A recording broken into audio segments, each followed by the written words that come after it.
The boys have the sights firmly set on the second leg against Bayern Munich tomorrow evening.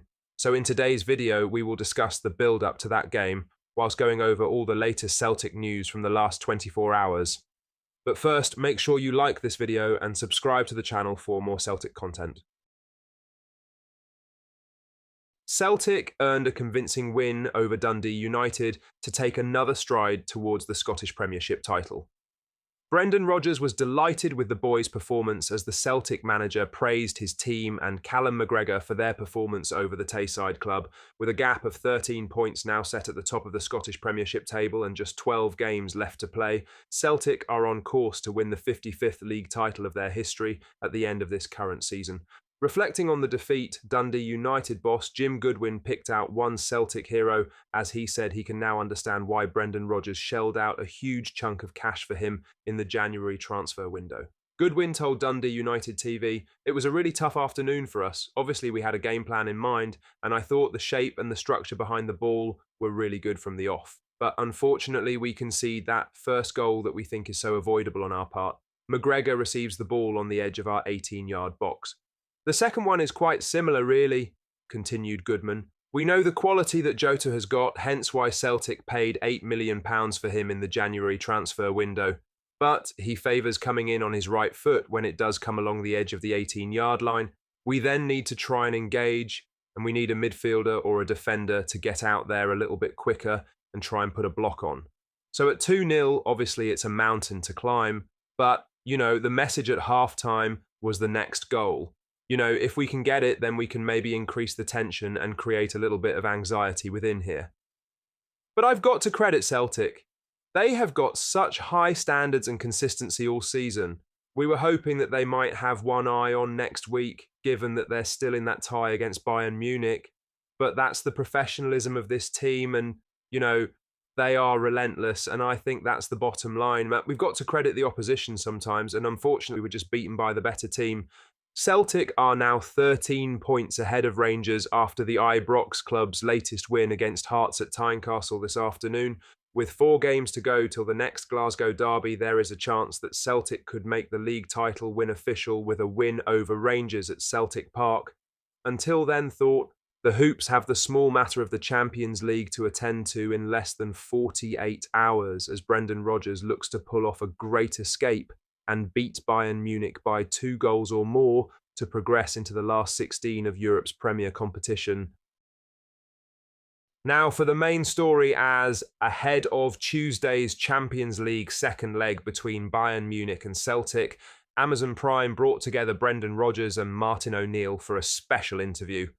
While the two former Celtic managers shared plenty of insight, there was a notable moment of tension when O'Neill bluntly called out Rodgers over his controversial exit from Celtic in 2019.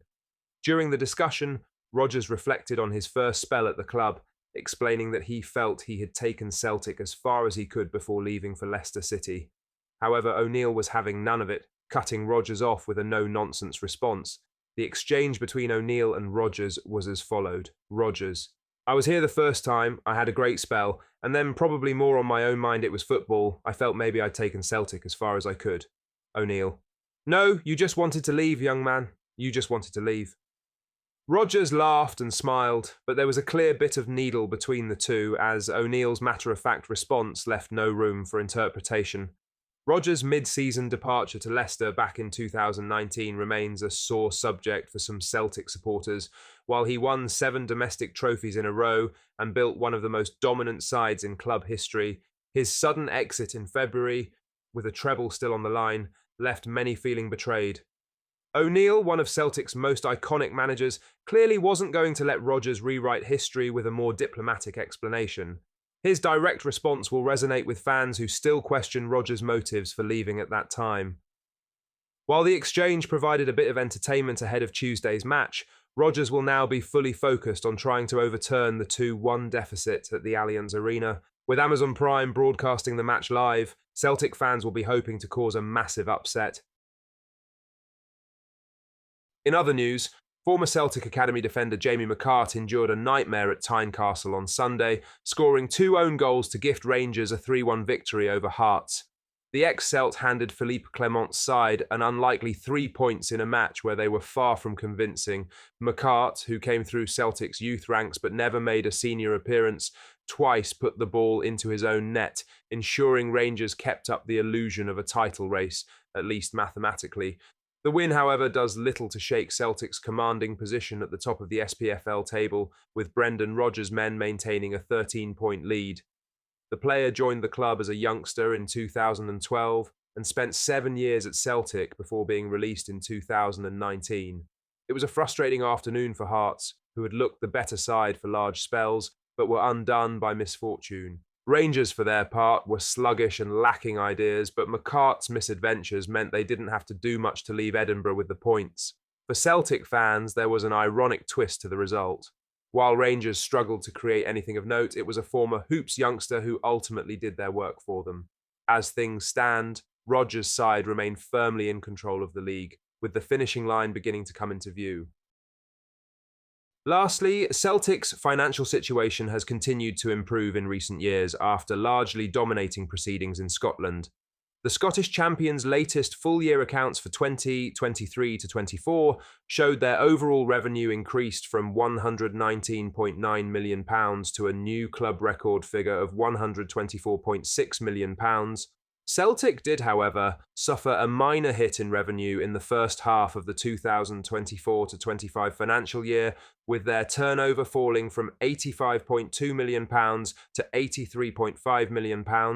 The club's stadium operations revenue increased from £29.8 million to £31.6 million, while their commercial revenue dropped from £37.2 million to £33.8 million, and merchandising slipped from £18.3 million to £18.1 million.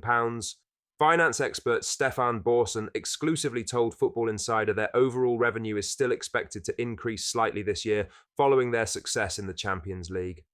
Football Insider revealed on 23 January Celtic have landed a guaranteed £38 million windfall after progressing through the revamped league phase of the European competition. But Brendan Rodgers' side are on course for an exit after suffering a 2-1 defeat to Bayern Munich in the first leg at Celtic Park. Borson insisted Celtic will outperform all their domestic rivals financially again this year. He told Football Insider, "The revenue will probably be broadly flat. They have got 4 extra games in the second half because of the 2 remaining first stage games and then the double-header against Bayern Munich.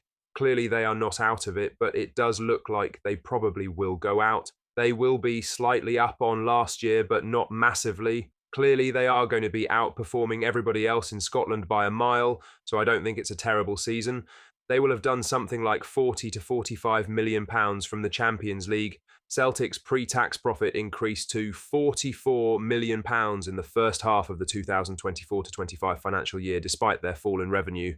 The Glasgow side also revealed their profits from player sales rose from £2.6 million to £21.5 million following several departures, including Matt O'Reilly's big money move to Brighton.